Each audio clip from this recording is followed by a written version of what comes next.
What's up, guys? Kevin here from kevspicks.com. As you can see, I changed my name. I was going to leave it as the Sports Geek, but changed it to Kev's Picks here on YouTube. So that's the name from now on. This is my first video since changing that, so I just wanted to throw that out there. Also wanted to mention that even though the name of this video is British Open Picks, we like to call it the Open Championship. Just a lot of people search for British Open, especially in North America. So I titled it that because of a lot of people searching for those picks, British Open picks, but I'll refer to it as the Open Championship, its proper name. So getting right into my picks, first I'll say that I did throw out 5 other picks in the Fantasy Labs members area. So if you don't have an account for Fantasy Labs yet, you can sign up using the link in the YouTube description here below this video. And if you do have an account already, just go into the Fantasy Labs members area under golf and you'll see my video there with 5 picks. But these are 3 other picks that I like quite a bit, and I'll probably have at least 10% exposure to these 3 golfers here.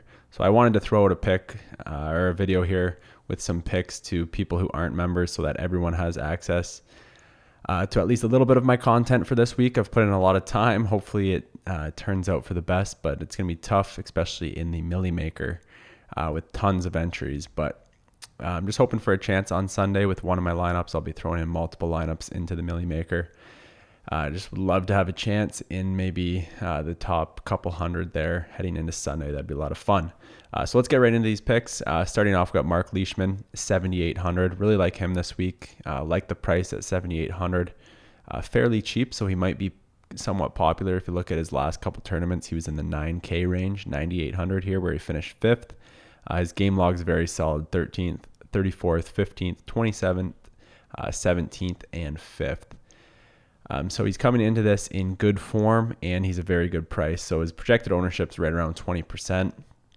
Should be pretty highly owned, but that's not going to stop me from rostering him this week. I'll try to find lower ownership in some other guys, including one of them being Brendan Steele, 6,800. I think he's played in the Open Championship twice in his career and didn't finish well in either of them. But he's still a pretty good golfer. If you look at his game log here, only 1 missed cut. It was his last time out, which might scare some people off. But if you look at his results from the other tournaments, he pretty much looks like he finishes in the top 25 about half the time he plays in a tournament. So he's doing really well this year. Pretty solid golfer at a great price, 6,800, and he's usually someone off the top of my head that I look at as a birdie maker. Let's check out his recent form here. Yeah, so making quite a few birdies, pretty good adjusted round score. He's a bomber off the tee, 313. That's going to be in the top tier for bombers. Struggling a little bit with green and regulation here at 63%, which might worry you this week, but he's just a flyer pick that I like for GPPs, especially because he's expected to be about 2 to 4% owned. So maybe a little bias here. I do like Brendan Steele. He's won me some money in the past, but I do think he's a pretty solid play at low ownership at a low price. And my last pick for the Open Championship for DraftKings is going to be Brian Harman, 6,600. If you look at his game log, if you look at his price drop, 8,900 at the Travelers and then 10,900, even though it was in a weak field, his price has dropped from 10,900 last week down to 6,600 this week. And his projected ownership is still decently low, so under 10% most likely for Harman. And if you look at his game log here, he won at the Wells Fargo Championship, had a couple top 15 finishes before that. Since that, he's put up a 7th place finish, a 2nd place finish at the US Open, 35th at the Travelers, then 10th last week at the John Deere Classic. Pretty much paying off his price tag here with 92.5 DraftKings points. So I think he makes for a solid play. Just on my other screen here, I've got past results. Let me just pull this up here. Past results at the Open Championship. Looks like he's had a 26th place finish.